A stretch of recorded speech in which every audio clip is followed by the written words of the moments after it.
right away.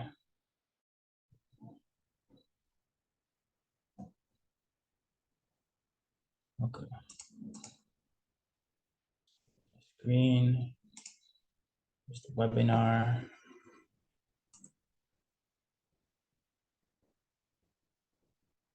Okay.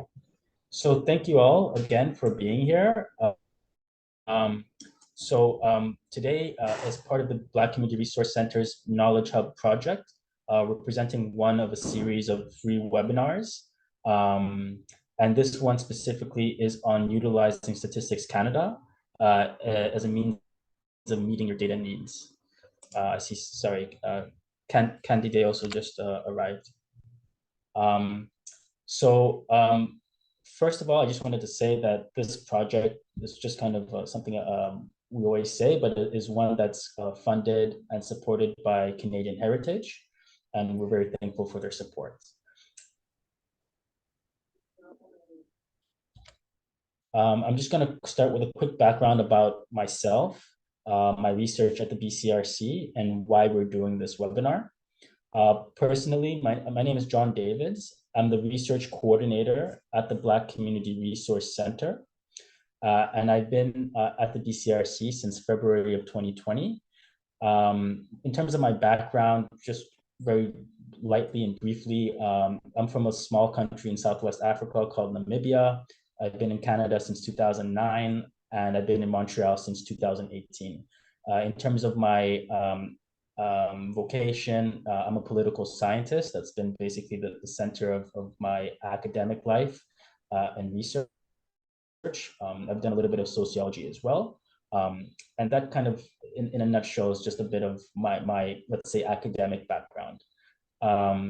As I said, I started at the BCRC in February of 2020 on what was known as the Black in Quebec project. And that was a very important project because it was conducting research on the vitality of Quebec's English-speaking Black community. So essentially, it was a reignition of the BCRC's research wing. And since that time, I've done really nothing but research and everything that comes with it for the BCRC, usually pertaining to the English-speaking Black community in regards to vitality or a branch of vitality. So I've done some studies on education, economics and employability, and so on. And today we're doing this webinar because we really wanted to talk about our experience with Statistics Canada data and how that's been very helpful for us, not just as researchers at the BCRC, but for the organization as a whole, in order to have a sense of direction. The underlying thought or principle is that we ought to know as much as possible about the state of the community, the trajectories or the patterns or changes happening in the community, and of course, the challenges facing members of the community. So this is essentially why we're doing this. We wanted to kind of invite people from all kinds of backgrounds, but a lot of other community organizations who are also interested in adopting more research or more of a data-driven approach. So yeah, that's kind of what we're about today. I see a few more people are trickling in. Don't pay too much attention to the photo.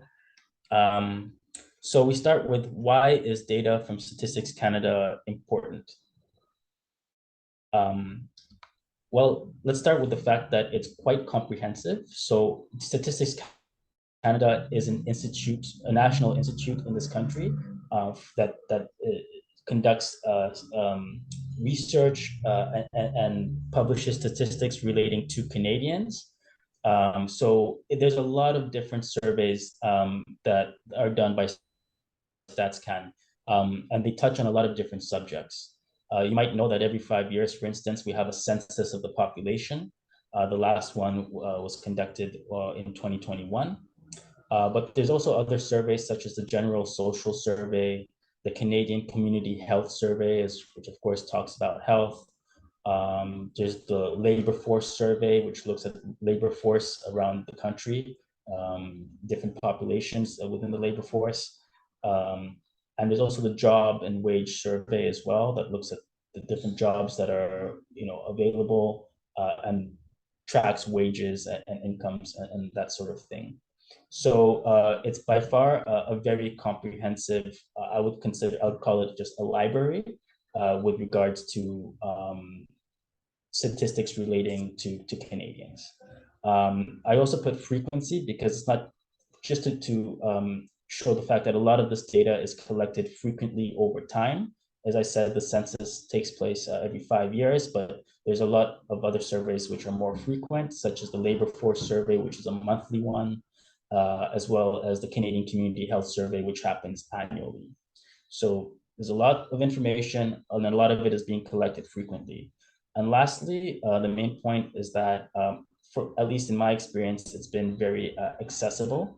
A lot of the data that they do collect can be found online, and for things that are a bit more detailed or specific or narrowly focused. Um, Even though they might not be available or easily accessible online, it's still possible to access a lot of things after just talking to StatsCan and placing an order or inquiring about specific data.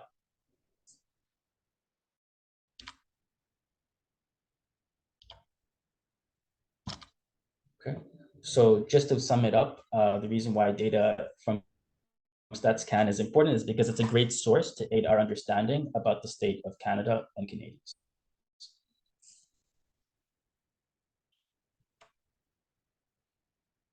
So what am I getting into is, and what am I getting into if I'm just starting to look at and gain interest in data from Statistics Canada. And for me, the way I like to kind of describe it, given the amount of time I've been interacting with StatsCan, is as a journey.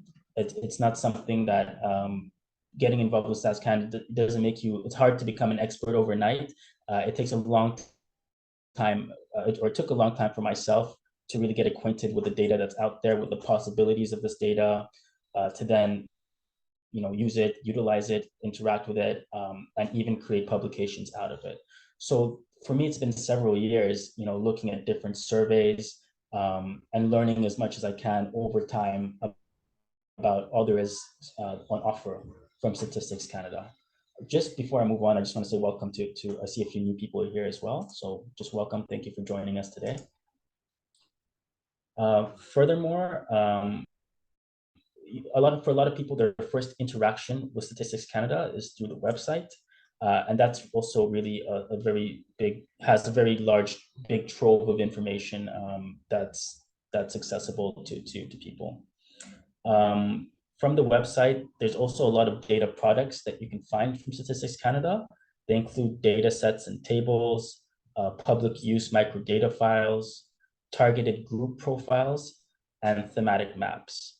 So they'll, for data sets and tables, they'll publish some information pertaining to a geography and a population that can be easily accessed, the numbers themselves, so to speak. For public use microdata files, that refers to disaggregated data that's anonymized. So that is essentially, just to say it in plain speak, data that reflects each person's responses as an individual. So you can really look at each person's response. Of course, the person themselves is anonymized, but their responses on the specific survey is part of the data set. The issue with the public use microdata file that I've experienced is just that it only represents a sample of the population. So it's not like you can look at every single Canadian that answered the survey, but rather just a smaller sample than that. They also have targeted group profiles. So just to give an example, if I wanted to look at data pertaining to Quebec's English-speaking Black community specifically, then I could request a targeted group profile, which would then be a data set that reflects just the specific population. This is the targeted group. And lastly, there's also thematic maps. So StatsCan also also has a lot of mapping that's part of their publication, and their yeah, essentially part of their publications and that are also accessible on the website to kind of just give you a geographic sense or a geographic aspect to a lot of the table that's on display on their website. There's also a lot of other very useful resources. Particularly, I find the census dictionary to be very useful. There's a lot of language that StatsCan and statisticians use more broadly that has some very technical or very specific definitions.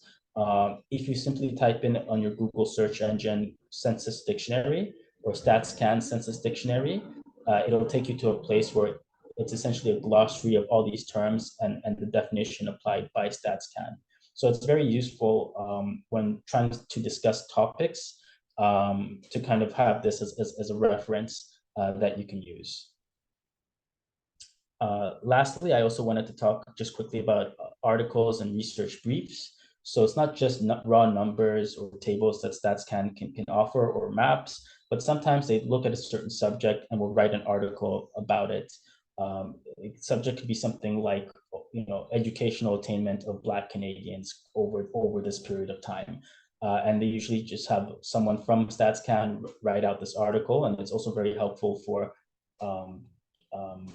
describing basically the state of a population with regards to a specific theme or thematic area. I put this image here just because this is the opening, the home page of the StatsCan website. I'm sorry, I know it's a little bit hard to see, but if you look at the top row of this image, you'll see subjects, data, analysis, reference, geography, census, and so on and so forth.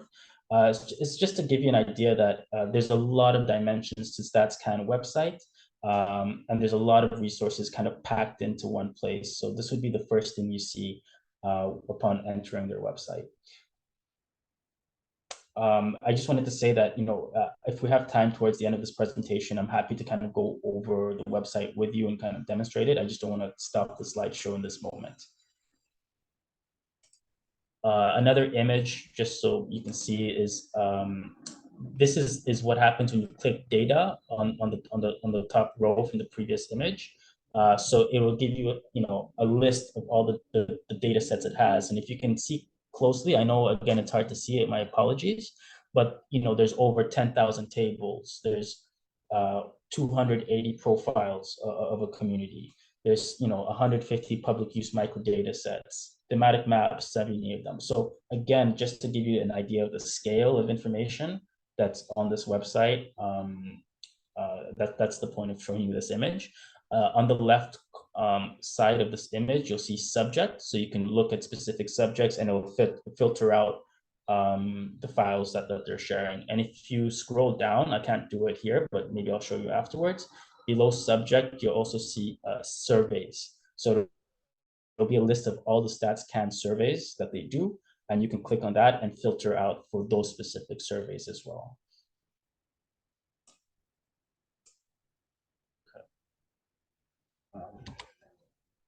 Okay, so how should I get started? And again, I think it's really important to reiterate that a lot of this presentation is basically, it's based on my journey, as I said in the previous slide, with StatsCan. So it's just kind of the approach I've taken that it works for me, I'm happy with in terms of the information I've been able to get from StatsCan. But everyone can of course carve out their own path. What I suggest, however, is starting with a basic research question or research questions. And it doesn't, like every research question I've ever asked, the first time I ask it compared to the most recent time I ask it, there's a bit of a difference in the question. It can be it can be a broad question, it can be very specific, but essentially it's just something you want to have. It could be something broad like, what is the state of well-being concerning Quebec's English-speaking Black community? Or it could be something very specific as, what are the educational outcomes and what's the percentage of people with a university degree within Quebec's English-speaking Black community? So this is just an effort to just help guide what should be your journey with StatsCan following this. And once you have your question, or it's kind of part of formulating your question, also describing or expressing your research interest, it comes into handy and is very important. By research interest, it's not just the question itself, but what kind of geography are you looking at? As I said in the beginning, well, at least for the Black in Quebec project, as the name suggests, my research covers the province of Quebec. Sometimes I do research looking at cities such as Montreal within Quebec. Rarely I'll look at cities or places outside of Quebec, but I have some information on that too. Also, the population you want to study is very important to be very specific about that, or as specific as you want to be. Some people want to study the outcomes of all Canadians, the general population. But as I said myself, I have a very keen interest, and as part of my work at BCRC, on studying a very specific community, that is the English-speaking Black community in Quebec. And in addition to the geography and the population, you also want to consider the variables that you want to look at. So as I mentioned, in the example of a research question, looking at educational outcomes or a number of people with a bachelor's degree or university degree, it's just an example of variables. But essentially, variables are differ from survey to survey within StatsCan. And the more clear you are with your variables, the variables of interest, the easier it will be for you to find a product from StatsCan that can fulfill your needs. Yeah.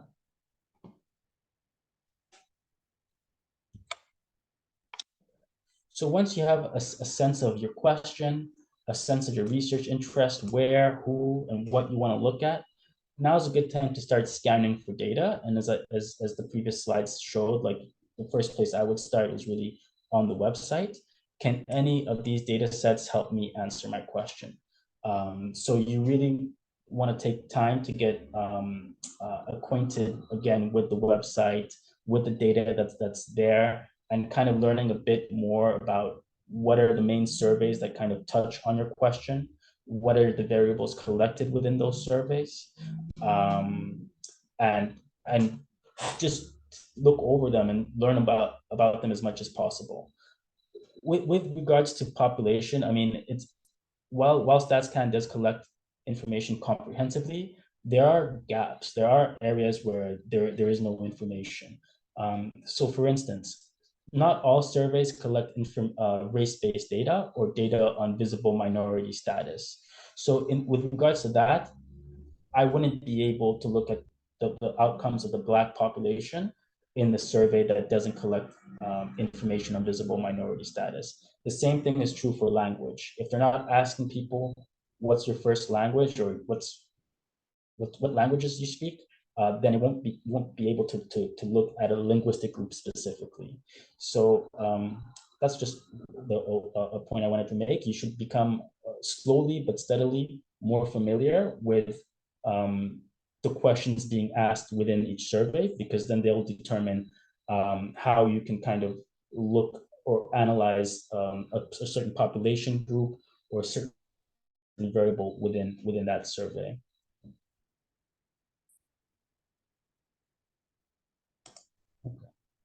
Now, this part is very important. Despite being like a national institution, a very large one at that, for me and throughout my journey with StatsCan, the most important thing was having a contact person there who I could dialogue with over time to help me have a more narrow focus in terms of what it is I want. This is someone who you can start with very general, broad questions who would probably be able to answer all of your questions pertaining to StatsCan, albeit sometimes if it's very specific, they need some time to do so. But really forming, dare I say, a relationship with this contact person, where you can talk a lot and kind of get your questions answered and end up with a more focused idea of what it is you're looking for. And if it goes to if it gets to the point where you wanted to like purchase specific data, this is someone who could help facilitate your order for that data. In other words, in my search for data with StatsCan, it's been a lot of back and forth. We email each other sometimes over weeks, if not months, before a final data set has been purchased or found for me. So it's a very long process, but this person, as an example, person X, really helped me would be an understatement. Really aided me in my research journey and being able to find the right data sets. So it's really important that you're speaking to someone. This is just in my opinion. Sometimes you can just email the generic or general inquiries email for StatsCan. Sure, like you might have someone who begins contact with you, or sometimes you can just search in the StatsCan search engine a specific question, frequently asked questions. That's all fine. But for me, it's greatly aided me to just have a person I can speak with. Sometimes I pick up the phone and call them, they answer, and we get right into the inquiry I have.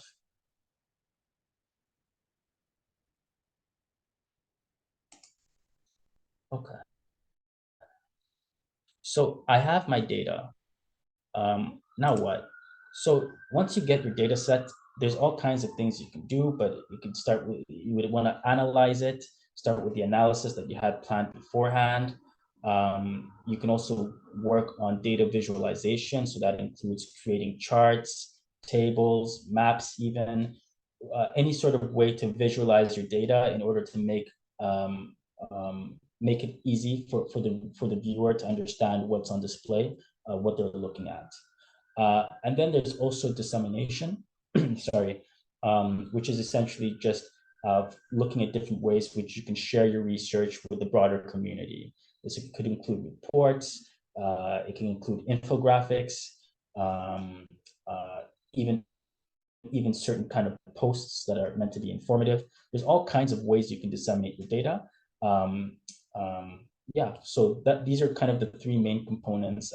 I would say once I receive my data, the analysis, visualization, and dissemination. A very important resource to have is the Statistics Canada Open Licensing, sorry.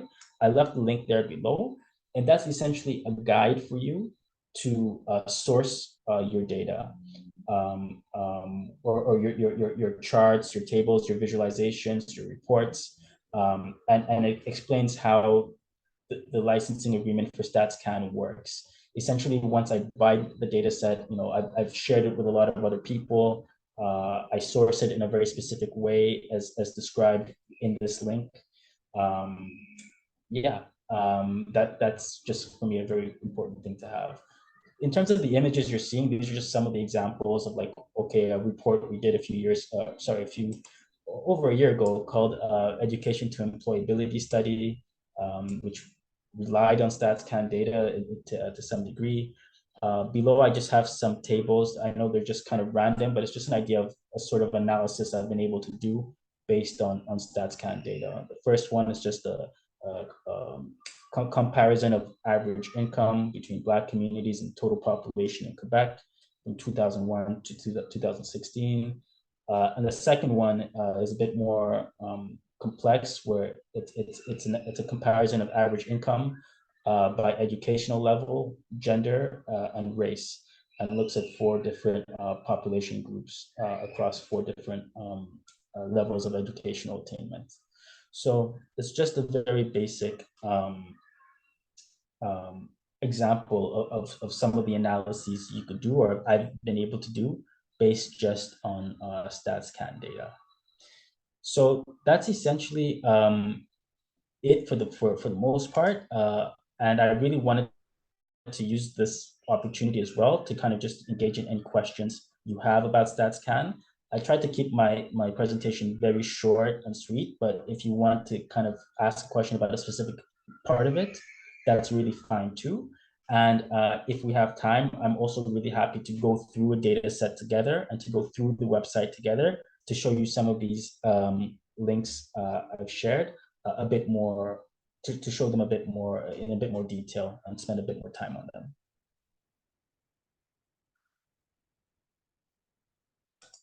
So thanks so much for joining us today. I'm going to open it up for questions, but maybe before that, I'll just give you some contact information. I'm the research coordinator at the BCRC. My name is John Davids, and please feel free to reach out to me at researcher@bcrcmontreal.com. And you could also give me a call at any point with my number right there. I really don't mind phone calls, so please don't hesitate to pick up the phone. For more general inquiries, you can reach info@bcrcmontreal.com. And this is just the address of the BCRC. And if you're kind of someone who's on social media a lot, please follow us on Facebook and Instagram. These are our two Facebook pages. The Black in Quebec one is the one that the research team oversees. And you can also find us at BCRC MTL on the Instagram. So thanks so much. I'm ready to really get into some questions. And already I see one in the group chat, which is how do you identify a contact person? It's a really good question. So I could be maybe I don't want to be misquoted here, or I don't want to be wrong here, but in my understanding, when you reach out to StatsCan in terms of the info email, in terms of the general inquiries email, I've usually, I think, had people reply to me, specific people. This, their name is this and that, and from there, I've kind of kept having a conversation with them. But you can also,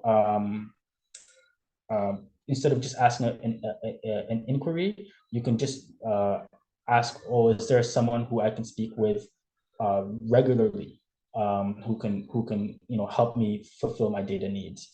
So that's my only advice, just to make the first contact with the general inquiries page, and then from there, someone who reaches back out to you you can keep them as a contact person if you want. The person I have, my contact, they're not the first contact person I had.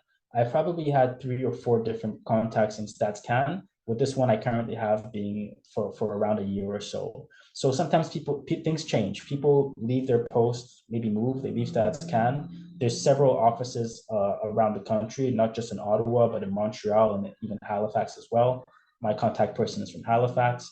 So it's that's kind of how I would say that. Like, it's not that you necessarily identify a contact person, but that in the response from StatsCan, you can find one, and then keep on inquiring to see if the same person can kind of meet your needs. And if they can't, then you're always welcome to kind of ask them to put you in touch with someone who can. I hope that's helpful, Candida.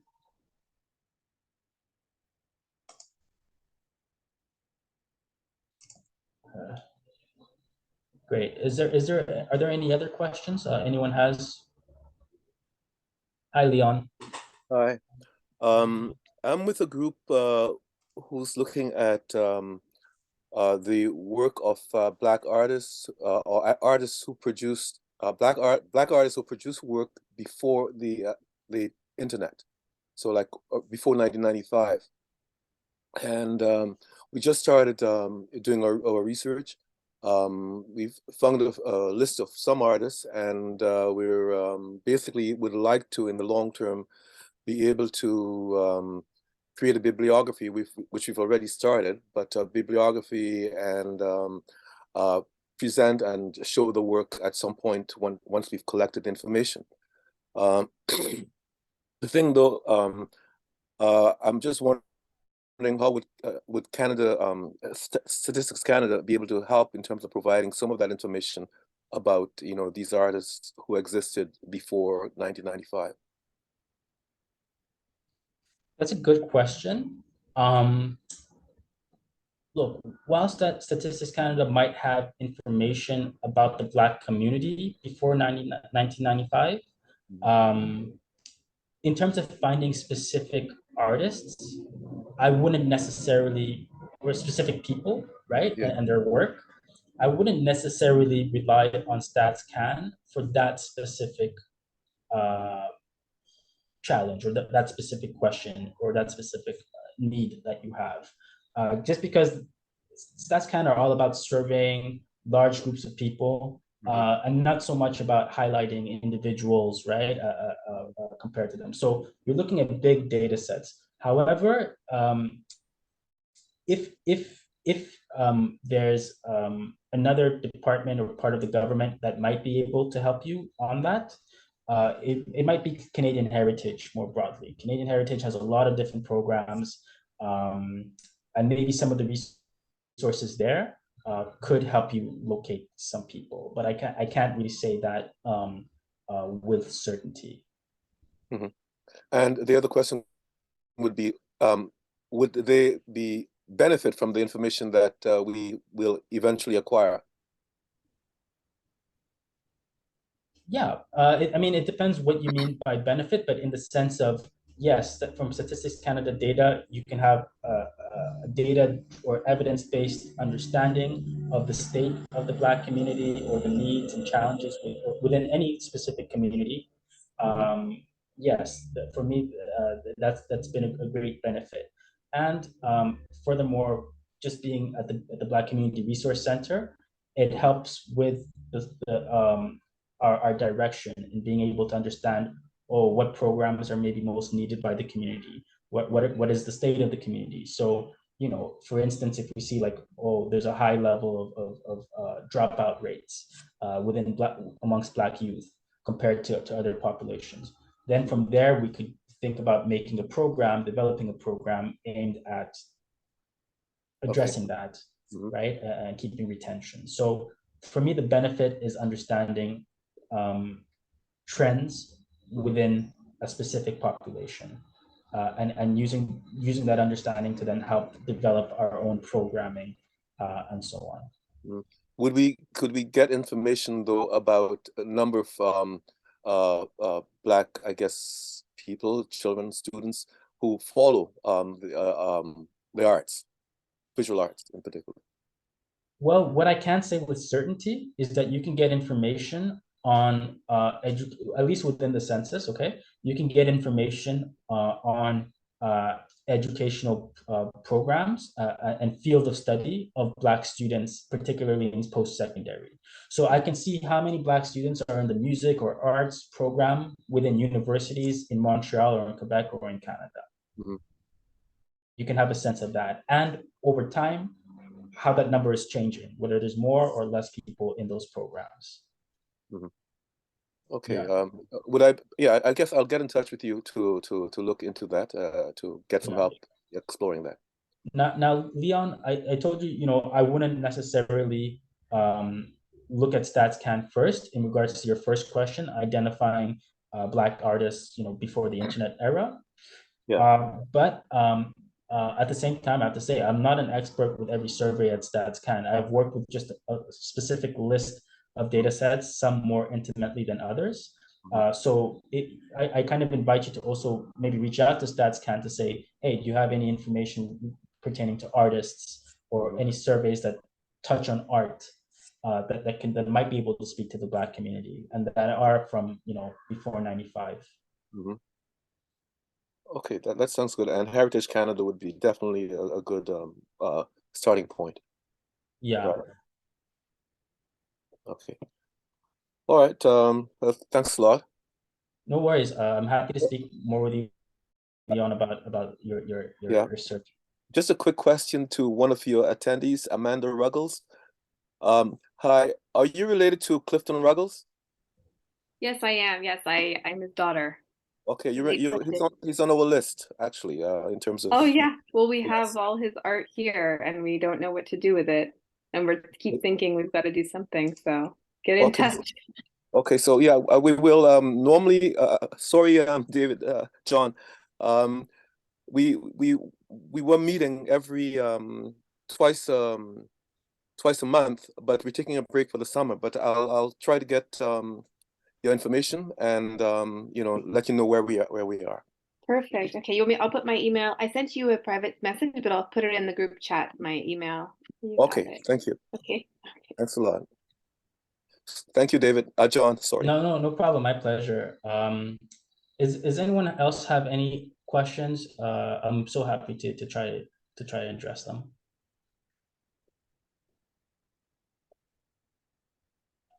Okay. Would everyone feel comfortable like trying, you know, going onto the StatsCan website and trying to navigate it?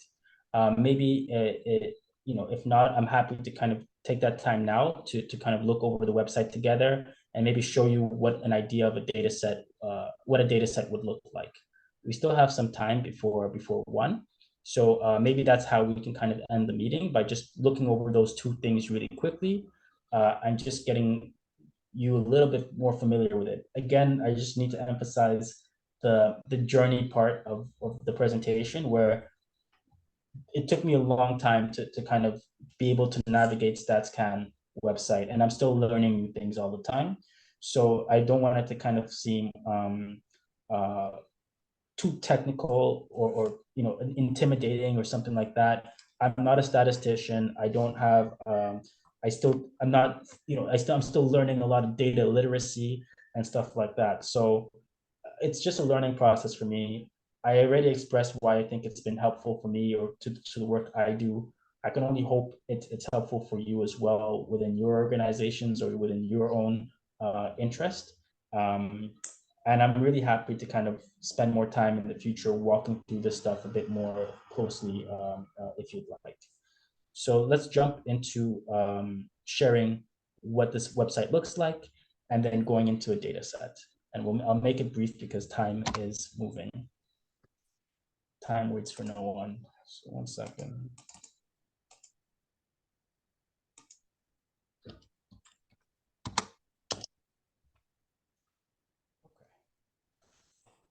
So that was the presentation. Let's just jump into the website. When you go on StatsCan, this is the first thing you'll see. It's a lot more blown up than before. It was a bit hard to see, but this is the row I was talking about, that just has the headings, just like in any regular website. And if you just scroll down, you can see, like, again, how much of like a bank of information this is. It's really a lot, and it can be a bit daunting to try to navigate through. When I talked about some publications and articles they also have what's called the daily, which is like the newsletter. It's a daily newsletter they send out to people that just talks about news relating to stats. They have some display of specific indicators. When you go down to services and information, they have so much things there that you can click on and learn about and work with. They also have some consultations, so people consult with StatsCan. Sometimes they're open to the general public, sometimes they're by invitation specifically. If there's ever, to put it this way, like, for me, it's data, okay? And I said I'm a political scientist at the very beginning, and this is the subject of data. So I'm very interested in the politics of data, and also like why we choose to collect the kinds of information we collect, why we're asking these specific questions, who makes those decisions, and how are those decisions like made at the end of the day? What's the process behind them? So getting involved in consultations is something I definitely encourage people to do who are interested in these kinds of questions. But I'm just scrolling down to show you that there's such a wide array of different kinds of subjects that are talked about just on this website and by StatsCan alone. So please, feel free to just jump on the website and explore it however you like. But from here, I'll just go to the data piece, just to be very specific. And as I showed you before, this is a list of all the tables and data that they have. And on the left, you can kind of sort it by subject.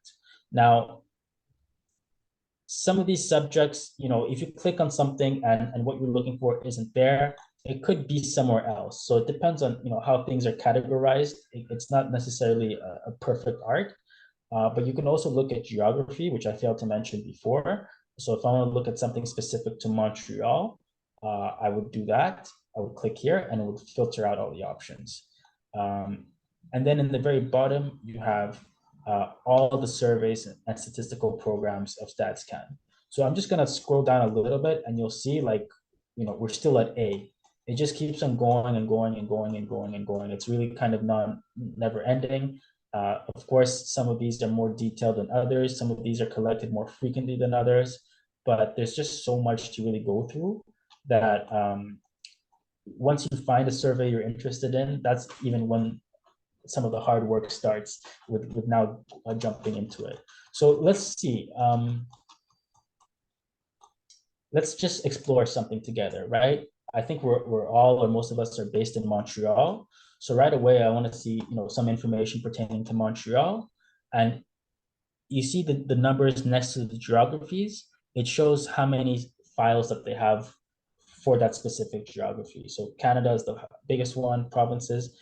Montreal is called a census metropolitan area. So it's a large city. There's two Montreals in StatsCan. There's Montreal Census Metropolitan Area, which includes Laval. It includes, the South Shore, the whole island. It goes down as far south as Saint-Jean-sur-Richelieu. So it's a huge space. But then there's the Ville of Montreal, which is like a portion of the island, the city of Montreal. So I guess right now it's important to say that with regards to the geographies, even then it's important to understand uh, what space StatsCan actually means when they say Montreal.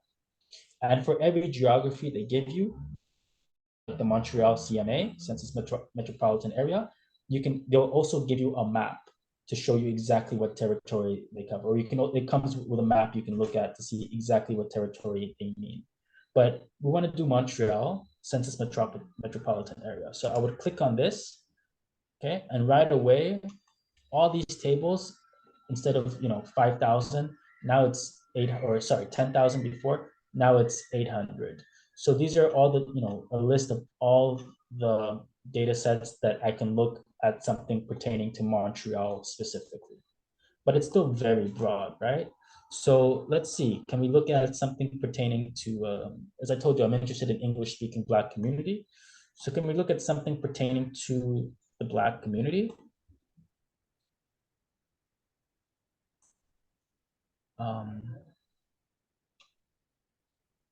Well, again, you have to find where specific things are, and they might not be where you think.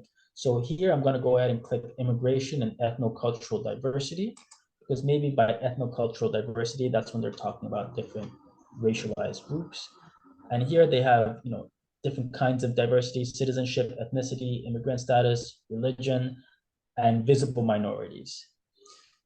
Visible minorities is the term they use to talk about racialized groups of people. So when we're talking about Black people or Asian people or Arabic people or Hispanic people, these are categories within the visible minority group or population. So I would click on that, and we're down to 44. Okay, so now there's 44 pieces of data that can talk about visible minorities in the Montreal context. And the first one that comes up is visible minority by income and generation status. Okay, there's many of these. Again, there's 44. So there's some on education, labor force status. Is there one specifically that anyone wants to look at?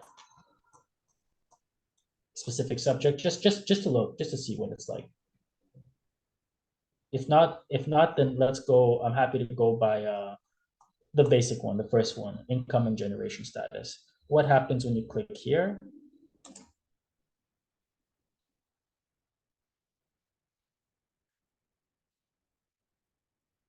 It brings you here.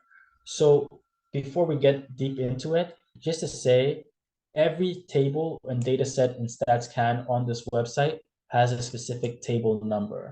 So when you're referencing, if you look at the data below and you make your calculations and you make your visualization, at the end of it, when you source it, you're gonna wanna say the table number. That's what's gonna make it very easy for someone who's looking at it from the first time to go straight to the source data you're looking at, okay?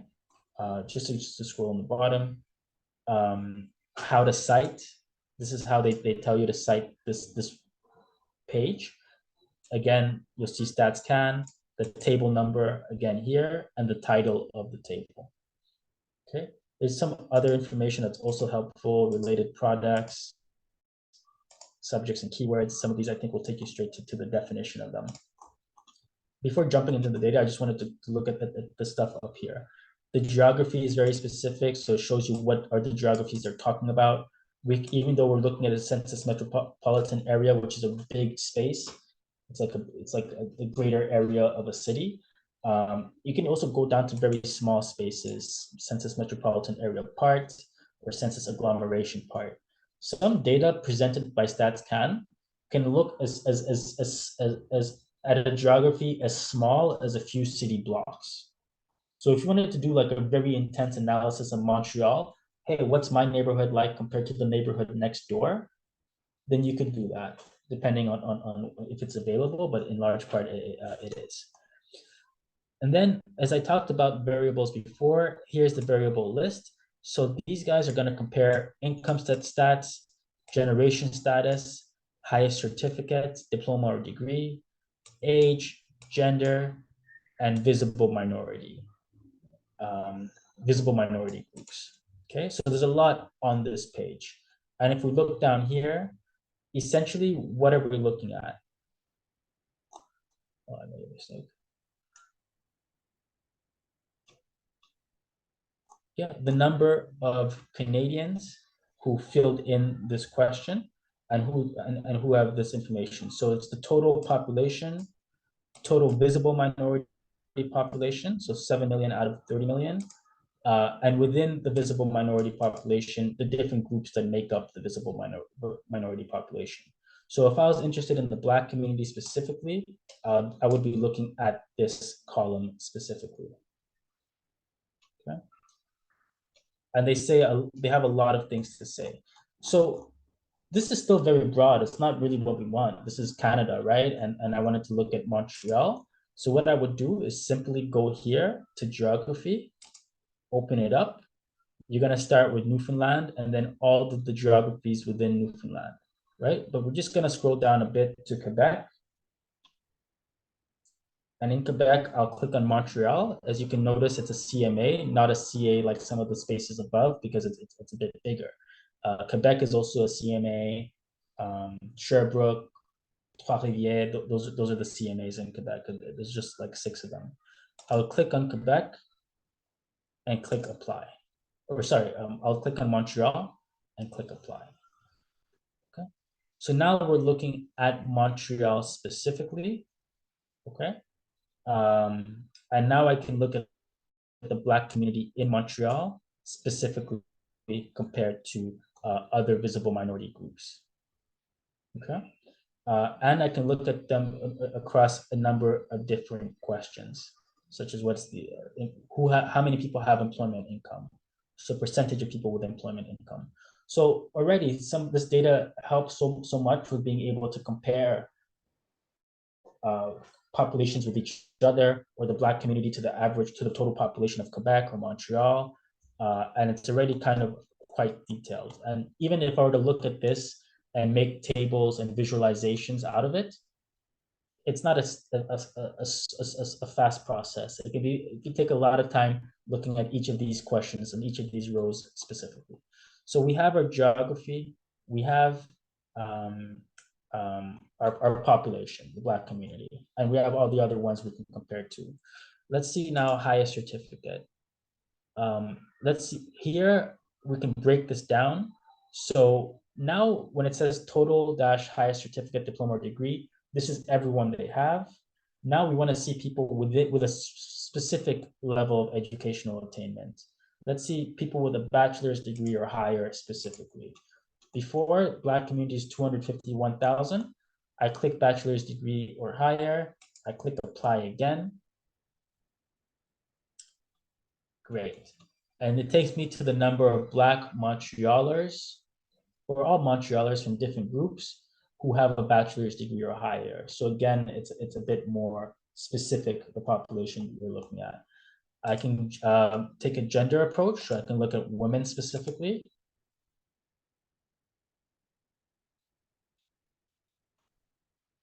And so this would show me all the Black women in Montreal with a bachelor's degree or higher. Okay. Generation status. Okay. And it's just for this table. You can do this different configurations for each table. They'll show you what kind of configurations you can do. let's say first generation.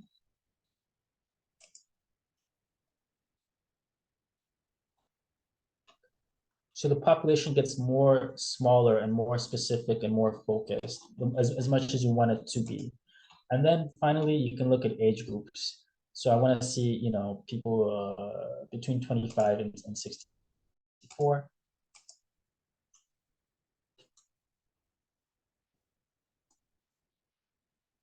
Okay, and there we go. So let's say it again. This is now a data set. Before it went from a data set of all Canadians looking across different visible minority groups. Now it's a table on Montrealers with a bachelor's degree or higher who identify as women, who are first generation Canadians, and who are between 25 to 64. So we can find small specific populations that are of interest to us. Okay, I'm gonna end it there because this is gonna take, it can take so much more time.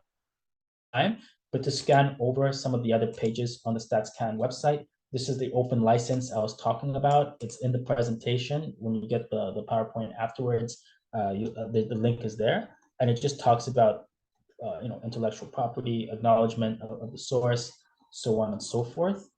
And this is also the one I like a lot, which is the census dictionary. It gives you a complete A to Z index. And look, visible minority. So again, StatsCan has their very specific definitions for each of these terms. To know those definitions, you just need to go to the census dictionary, find the term itself, click on it, and it will give you the definition specifically.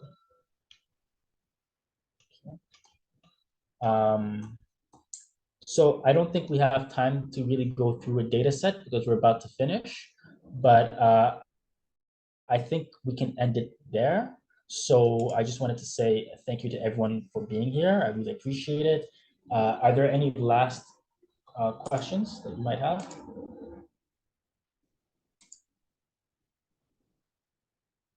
Did you find this to be helpful at all? Do you feel a little bit more comfortable in trying to approach StatsCan? If not, then I didn't do a good job. I need. It was good, for me. I was, because you say statistics, I'm thinking numbers. I don't relate to numbers. I'm more a visual person, right? So I was a little bit scared, intimidated at before even getting on. I was thinking this morning, should I not? And my wife said, go ahead, do it. And I'm glad your presentation was very good. It's it's something understandable, yeah, and informative for me. Okay, thank you, Leon. Amanda and Dion, was this helpful for you? Are there still some lingering questions you have? Do you feel more comfortable with approaching StatsCan? I appreciated it. I thought it was well presented. I also was nervous like Leon, but just you kind of broke the ice for me. So I think I'll go dabble and check and do that stuff. So I really appreciate it. Thank you so much. Yeah, Okay. this was great for me. I actually didn't really realize how much there was and how in depth you can go with the research. So I'm really excited to start looking myself and doing my own research, and then take it back to my team as well and help them move through this research Okay, great. discovery process. Thank you so much, John. Yeah, I'm happy about that. So I'll just close on this one point, okay? So like for me, especially in the beginning, it was very daunting, kind of intimidating. I'm not a numbers person really, but now I've become one slowly. And especially as a community organization, it kind of with limited capacity and so on, it kind of feels like there's a barrier between high-end national statisticians or people in the biggest companies and so forth compared to community organizations. The fight is to try to make this stuff more accessible and understandable so that anyone can kind of be a researcher, and no one really starts at 100%. It's day by day, step by step. For me, again, the main point is breaking the barrier in terms of feeling that it's not really for you or it's too technical for you. It's not true. if you know, people can, if you go and you look at the stuff yourself and try to learn a bit yourself and with other community groups and people, friends in your network, there's so much power to it, and there's so much you can do with the stuff in regards to understanding like the state of a specific community. So it's really, I hate any sense of people feeling excluded or like, oh, it's not accessible. It's not really, for me, it's wrong. So it needs to kind of be corrected, and I'm trying to just get people more into it. On that note, please reach out to me. The door is always open, me and the research team. Big thank you to Andrea again for helping coordinate this presentation. And big thank you to all of you for attending. And I hope, you know, the door is always open. So I hope to hear from you soon again. Okay. Thank you. Have a wonderful rest of your day. Thank you. Thank you. Thank you.